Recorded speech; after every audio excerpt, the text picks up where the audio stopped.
I don't even know how to put it into words anymore. The whole village turned to ash.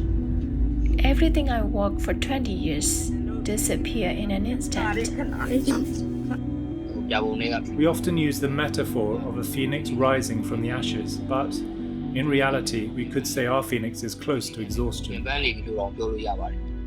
The National Unity Government has reported that the military has burned over 100 villages in Myanmar's central dry zone, known locally as Anyar, in an effort to regain control of Sagaing Region, with local sources saying these actions are intended to weaken people's resilience and reduce support for the resistance.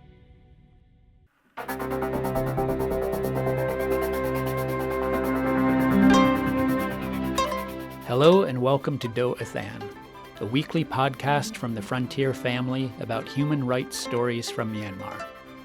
This episode is produced by Athan journalist Lily. Some names have been changed to protect contributors.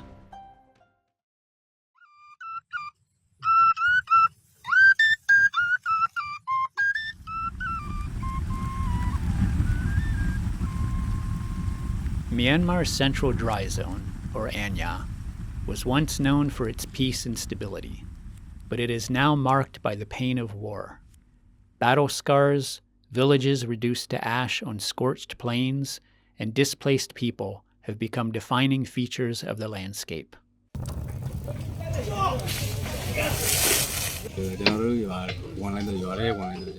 When we entered the village, the houses were all burning. Everything turned to ash. Only the pillars were left. The buildings had all collapsed, and that's how it was. My house was completely gone.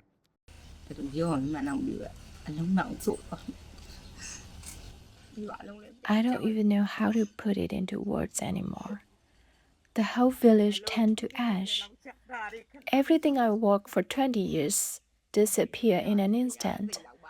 About 125 houses were gone, from our rice mills to every single cattle feed through. Nothing was left. They burned it all. This is U Mong and Donyo, residents of Laingauk village in Sagaing Region's Yinmabin township. They are describing the burning of their village on the eve of the traditional Thinjin Water Festival in April, a time when people in Myanmar usually celebrate the approach of the Buddhist New Year.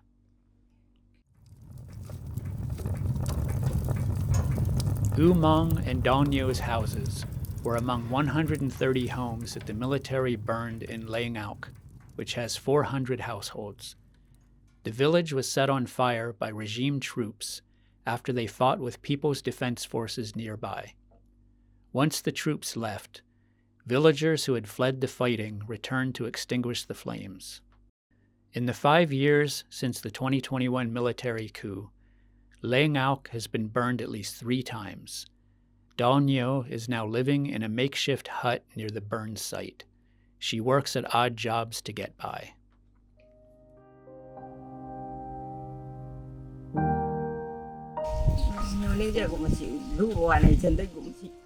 I have no hope left. I don't even want to live this life anymore.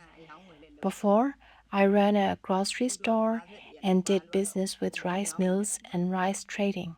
Now that the rice mills are gone, I have to sell vegetables to survive. Sources said the military is deliberately burning villages and destroying public property in areas where opposition to the junta is intense and resistance is strongest. Ko Somo Ong is a founder of the S&C community group based in Sagaing's Shwebo township, which provides health, education, and fire relief to locals. He explained the regime's changing strategy when it comes to burning villages. In the past, they burned down entire villages, saying there were many PDFs there. They would wait and burn down every single house without exception. They would station themselves there for 2 or 3 days and burn a large village in that way. But more recently, troops enter, set fires, destroy things, take what they want, and leave it burning. If the fire continues to spread, the whole village is lost. In March, the NUG's Ministry of Human Rights reported that the military is carrying out arson and other destruction across the country as a deliberate strategy, with Sagaing suffering the most. Beyond the razing of villages, the military is also destroying essential food supplies and basic infrastructure in a systematic attempt to undermine civilian life.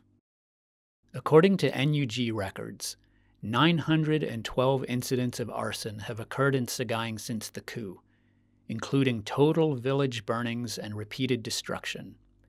Data for Myanmar reports that over 120,000 houses have been destroyed nationwide by fire in the same period. Sagaing has been the hardest hit, with nearly 80,000 houses burned.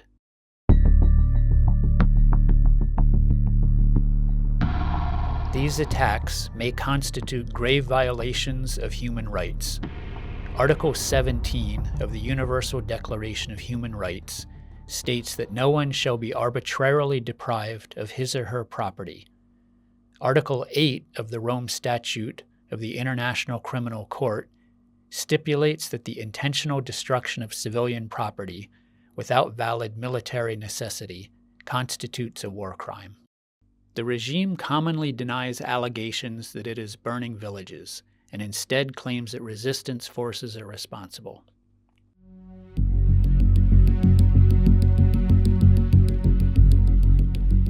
People living under the unstable conditions that have persisted in Anyar since the coup are struggling to meet their own basic needs.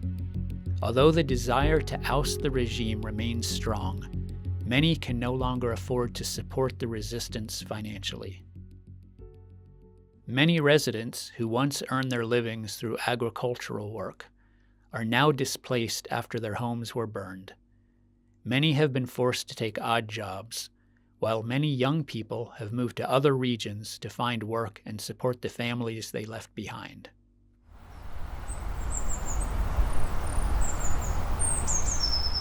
Ma Nguyenwe is a resident of Min Dang Pin village in Yinma Bin Township. She was an active participant in the resistance and used to provide food supplies for anti-regime forces.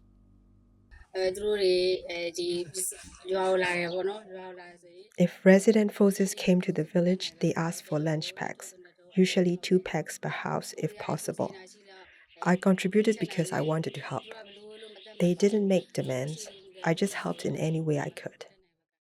Nguyenwe has been displaced from her home for almost a year, but she cannot return because the military still occupies her village. She explained that the daily struggle to survive has made it impossible to support the resistance as she once did. It's very difficult. I still want to support the residents in any way I can, but it's no longer possible since my family is struggling and we're living hand to mouth just to buy rice.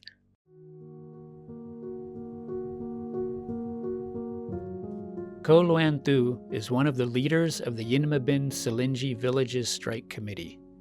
He said the people are the main pillar of the anti-regime struggle, but their exhaustion has become a challenge for the armed resistance. A lot of resources are needed. The people who once supported the revolution by selling their jewelry or land to buy weapons are now facing great difficulties themselves. It's getting harder to get supplies like food and oil for resistance forces. And as incomes decline, replenishing ammunition becomes even more difficult. An official from Yinma Bin District Battalion 34 under the NUG said they now face limitations in carrying out military operations. When regime forces suffer heavy losses in a battle, he added, they often burn down nearby villages. So, we have to consider whether we should engage with regime forces. We know if there are troops in a village when we approach.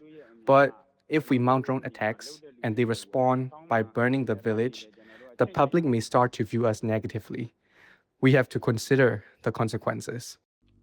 He regrets not being able to fully engage in battles and provide complete protection to locals due to the shortage of weapons and ammunition.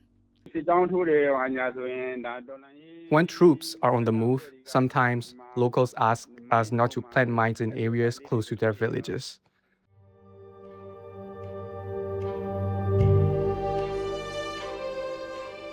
After Min Aung Hlaing was appointed regime president in early April, he initiated a 100-day plan, which included offering peace talks to the resistance. At the same time, however, there has been a significant buildup of troops and an increase of military attacks in Anyar. These have included not only ground attacks, village burnings, and airstrikes, but also propaganda and psychological warfare offenses designed to break the resilience and spirit of the public. Ko Luan Thu described the situation. Since the 100-day plan began, they've used hard tactics like airstrikes, heavy artillery, and killings, combined with raiding villages, stealing, and attempts at coercion. And now they are urging the public to convince PDFs to surrender. I see this happening more and more. Ko Somo Ong from SNC said he worried that the public's hardships might become the deciding factor in whether the fight against the regime succeeds. He said he believed resistance forces need to address this quickly.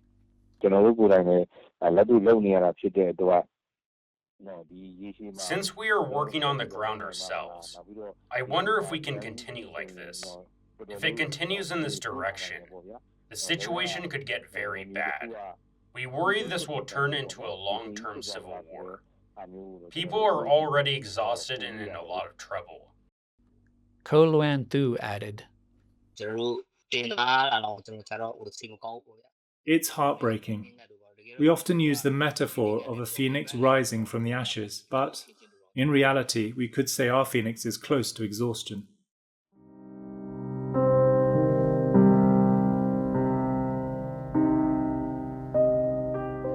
Meanwhile, basic food and shelter remain out of reach for villagers living near their burned homes. Dao Nyo of Laing village feels hopeless about her family's survival and longs for the days when she can return to living peacefully. I'm not even thinking about the future anymore. I just want to sit down and give up. I don't want to flee anymore either. I just want to live in peace. No matter what I have to do for work, I just want to do it in peace. I want this revolution to end quickly.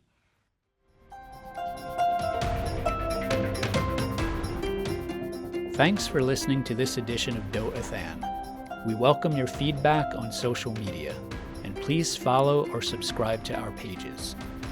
You can listen to our podcasts via the Do Athan Facebook page. They can also be found on SoundCloud, YouTube, iTunes, Spotify, Telegram, and Instagram. Please tune in again next week.